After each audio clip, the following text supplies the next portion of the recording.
Hello everyone, आप सभी को मेरा प्रणाम। जय श्री कृष्ण, राधे राधे। आज हम पुस्तक के विषय में बात करेंगे। 20वीं सदी के महानायक साहित्यकार हैं रविन्द्रनाथ टैगोर। उनकी अनमोल कहानियाँ हैं, 41 अनमोल कहानियाँ, जिसमें मैं एक कहानी के विषय में आपको बताऊंगी कि वो बहुत बड़े चित्रकार हैं, प्रोफेसर मनमोहन। उनके यहाँ एक महफिल जमी थी और उसमें उनके सारे दोस्त बैठे थे। इतने में योगेश बाबू आए। तो कुछ ही दिनों पहले उन्होंने स्कूल छोड़ा था और वह आकर जैसे अंदर प्रवेश किए, उसी समय कहीं से आवाज़ आई। किसी ने कहा कि देखा वो क्या कहते हैं। तो योगेश बाबू पहले अपनी चेयर पर बैठे और उसके बाद उन्होंने लंबी सांस ली और कहा कि क्या कहते हैं। तो उन्होंने कहा नरेंद्र कहते हैं कि बंग प्रांत में जो है चित्रकार की आवश्यकता है। तो उन्होंने कहा अच्छा, तो आज का छोकरा है, भेज देंगे। ऐसे करके वो बात करने लगे आपस में। तो उन्होंने कहा कि अच्छे चित्रकार। तो जब अच्छे चित्रकार की बात आई तो नरेंद्र जो है उस समय तो चुप रह गए। और उसके बाद उन्होंने कहा कि अपनी अपनी काबिलियत दिखाने का समय आ रहा है, तो देखते हैं। अभी प्रदर्शनी लगने वाली है। मनमोहन जो प्रोफेसर हैं वो कहते हैं कि भाई नरेंद्र, मेरा तुम पर बहुत विश्वास है, आप देखें क्या करते हो आप इस समय इस प्रदर्शनी में। तो बोले अच्छा। वो घर गए। ऐसे बहुत धनाढ्य थे, किसी चीज़ की कमी नहीं थी उनके पास। लेकिन बोलते हैं ना कि समय और हमेशा साथ नहीं चलता, तकदीर और समय हमेशा साथ नहीं चलता। तो उनके यहाँ जो नौकर था वो आकर के कमरे में बोलने लगा कि इस तरह से जो है आपके यहाँ दुर्घटना हो रही है। बोले कैसे। तो उनका एक बेटा था, उस बेटे के को लेकर के उनकी माँ जो है बड़ी परेशान थी और वो अपनी चित्रकला में लगे रहते थे, चित्रकारी करते रहते थे। तो वो जब काफ़ी समय तक वो पहले उसके साथ रहीं और उसके बाद वो एकदम से बीमारी के कारण उसने जो है लाल शरीर पूरा पीला पड़ने लगा। तो वो चिल्लाई, बोले डॉक्टर को बुलाया आपने, डॉक्टर को बुलाओ। तो बोलते हैं अच्छा, डॉक्टर को बुलाते हैं। डॉक्टर को बुलाने की बजाय वो अपने तूलियों को लेकर के और चित्रकला बनाने के लिए वो अपने सब सामान को लेकर के बैठे हुए हैं और उस रंग चित्र में ऐसी रेखाएं खींचते हैं जिसमें कि जान पैदा हो जाती है। इस प्रकार से वो चित्र बनाते हैं। और उनकी पत्नी जो है वो बेटा शांत हो गया है। उनकी पत्नी जो है उसको गोदी में लेकर के उसके चाँद जैसे मुंह को जो है ये कर रही हैं, प्यार कर रही हैं। बहुत परेशान हो रही हैं, लेकिन उनको कुछ भी उससे कोई लेना देना नहीं है। ऐसा महसूस होता है कि वो इस तरह से चलते थे कि उनको कहाँ क्या हो रहा है उसका उनको पता ही नहीं लगता था। तो जब उन्होंने ऐसा बताया तो वहाँ थोड़ी देर के बाद में बहुत जोर जोर आवाज़ आने लगी बंद कमरे में से। तो उठ कर के गए। जो बाहर से जो सर्वेंट आते थे वो नौकर लगा करके बाहर खड़े हैं, दरवाजे को खटखटा रहे हैं, लेकिन कोई दरवाज़ा खोलने को तैयार ही नहीं है कि दरवाज़ा खोलने वाला कोई हो तो अंदर से बाहर आए। बाहर पूरी बहुत लोग इकट्ठे हो गए। फिर नौकर जो है एक बाहर जा कर के उसने दरवाज़ा खोला। बोले ये क्या हो रहा है।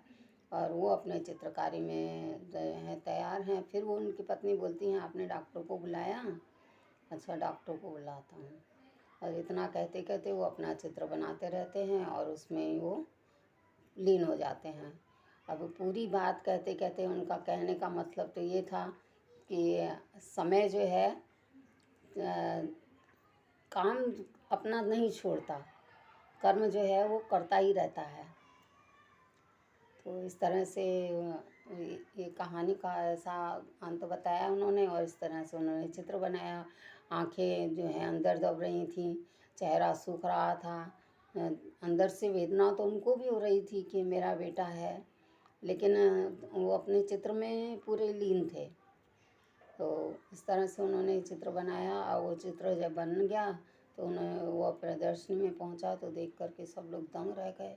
उन सबकी आँखों से पानी आ गया। वो इतना हृदय को दहलाने वाला चित्र था, जिसको देखकर सब परेशान थे कि इतना व्यक्ति अपने में लीन कि उसको कुछ परवाह ही नहीं है। ऐसा मतलब वो चित्र जो है इस तरह से उखड़ कर आ रहा है, उधर दिखाई दे रहा है। और इसके बाद एक और कहानी है, ऐसी कई कहानियाँ हैं जो वो बच्चा बेटे माँ बाप बेटे हैं, माँ मर चुकी है, पिता हैं। तो जब उस लड़के की शादी कराते हैं तो उनकी पत्नी आती है, तो उनको वहाँ का रहन सहन अच्छा नहीं लगता, और वो कहते हैं कि मैं अलग होने जा रहा हूँ। तो जब वो कहते हैं अलग होने ना जाता हूँ जगन्नाथ, तो वो कहते हैं कि कैसे आप अलग हो जाएंगे, मेरा इतने समय तक जो मैंने तुमको खिलाया है पिलाया है बड़ा किया है, उसका मेरे को पहले पूरा पैसा अदा करो, तब तुम जाना, ऐसे कैसे जाओगे। और ऐसा करते करते धीरे धीरे एक दिन उसकी पत्नी का अंत आ गया और वो शांत हो गई। उसका एक बेटा था 4 साल का, तो उस बेटे को लेकर के वो घर से निकल गया। उसने घर छोड़ दिया कि मुझे यहाँ रहना ही नहीं है, ऐसा करके। तो वो अपने बेटे को लेकर के निकल गया, काफ़ी दूर पहुँच गया था।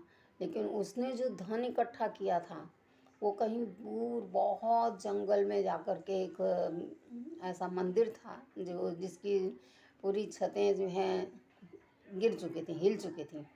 और वो उसके अंदर जाकर के उसने वहाँ पर पीतल के बड़े बड़े हंडे थे, और उन हंडों को उसने एक वहाँ पर बना हुआ था चौरस, उस चौरस को उसको खोल कर, और उसके अंदर उस हंडों में सोना पैसे सब भरे हुए थे। कई हंडे थे, उसने अंदर दबा रखे थे और उसके ऊपर से एक शिला रख दी थी। तो जब एक दिन एक समय आया जब वो बाहर निकलता, पहले बाहर निकलता नहीं था, और जब वो बाहर निकलता तो लोग उसको चिढ़ाते थे, बच्चे भी उसकी मजाक उड़ाते थे। तो इस तरह से एक दिन वो बच्चे जो हैं सब खेल रहे थे, और वो एक नारियल लेके चलता जा रहा था। तो एक पेड़ के नीचे जाकर के पहुंचा। फिर वहाँ वो जिस लड़के के साथ खेल रहे थे उसका नाम था नियत। तो नियत नाम होने से वो लड़का जो है उसका नाम उन्होंने अलग रख दिया था। तो वो उनके बेटे का लड़का था, और उनको तो पता नहीं, जब उसका नाम ही अलग हो गया तो उनको कैसे पता लगे कि ये कौन है। और वो बच्चा जो है खेल रहा था सबके साथ आँख में चोली भाग दौड़ करके।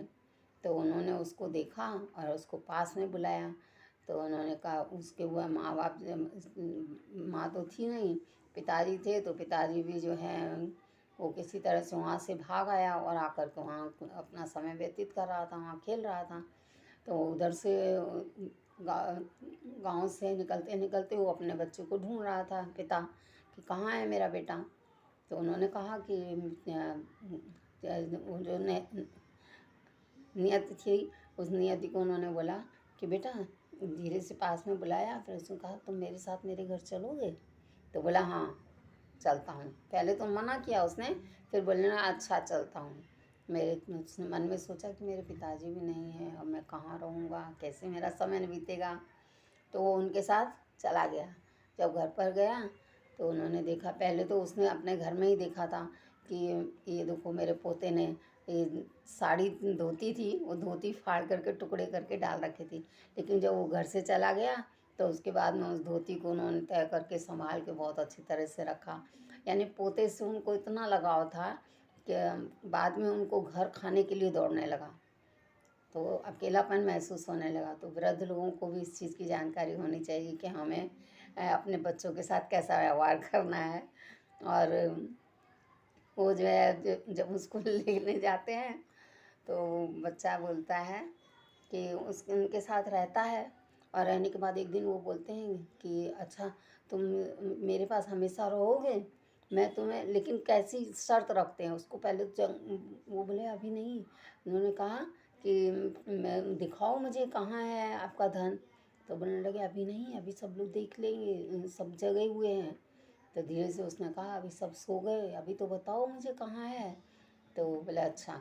तो रात का समय था, एक बियाबान जंगल से खेत में से निकाल के उसका हाथ पकड़ के उसको लेकर जा रहे हैं, बहुत दूर जा कर के खेत के पार वहाँ वो मंदिर था जिसमें उन्होंने घड़े में सब जमा करके इकट्ठा करके रखा हुआ था। लेकिन उन्होंने कैसी ये चालाकी की कि उस बच्चे को अंदर सीढ़ी लगा करके अंदर ले करके गए, और अंदर ले जाने के बाद में उनको तो ये पता नहीं कि मेरा पोता है, यानी अपने और पराये में फ़र्क। लेकिन वो जब अंदर ले करके गए तो उन्होंने उसको दिखाया एक बार, तो वो देख करके खुश हो गया, अरे वाह।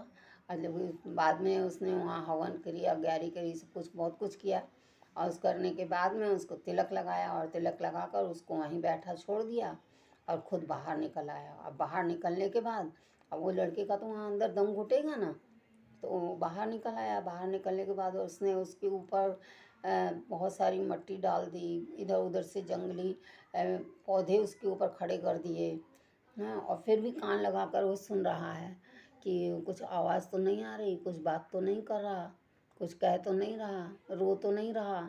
इस तरह से वो कान लगा के सुनता है, और फिर भी उसको अंदर का भय बैठा हुआ है, इसलिए उसको बार बार ऐसे लगता है कि आवाज़ आ रही है, आवाज़ आ रही है, आवाज़ आ रही है। और जब वो वहाँ से निकलने लगा तो पहुँचा और देखा कि उसको उनका बेटा मिला। कि बेटे ने कहा कि मैं अपने बेटे को ढूंढ रहा हूँ। मैंने कहा अपने बेटे को? बोले हाँ। तो यहाँ तो उसने बताया कि क्या नाम है उस बच्चे का? बोले आपने तो जो नाम रखा था, लेकिन आप उसको हमको परेशान करोगे और यहाँ गांव वाले भी परेशान करेंगे, इसलिए हमने नाम बदली कर दिया। और उसका नाम जो है नियत रखा। तो वो जब वहाँ पर जाने लगे तो वो परेशान होने लगा कि अरे अब क्या करूँ। हाँ, तो उन्होंने फिर खोल करके देखा, वो वहाँ पहुँचा, वो बहुत परेशान हुआ। तो इस तरह से कहते हैं कि अपने और पराये में भेद नहीं समझना चाहिए, और इस तरह का व्यवहार नहीं करना चाहिए। जय श्री कृष्ण, राधे राधे। मैं इतना कहकर आपको धन्यवाद करती हूँ। आज इस पुस्तक को पढ़ें, बहुत अच्छी पुस्तक है। इसमें बहुत अच्छी अच्छी कहानियाँ दी हैं, सीख मिलती है इससे हमें।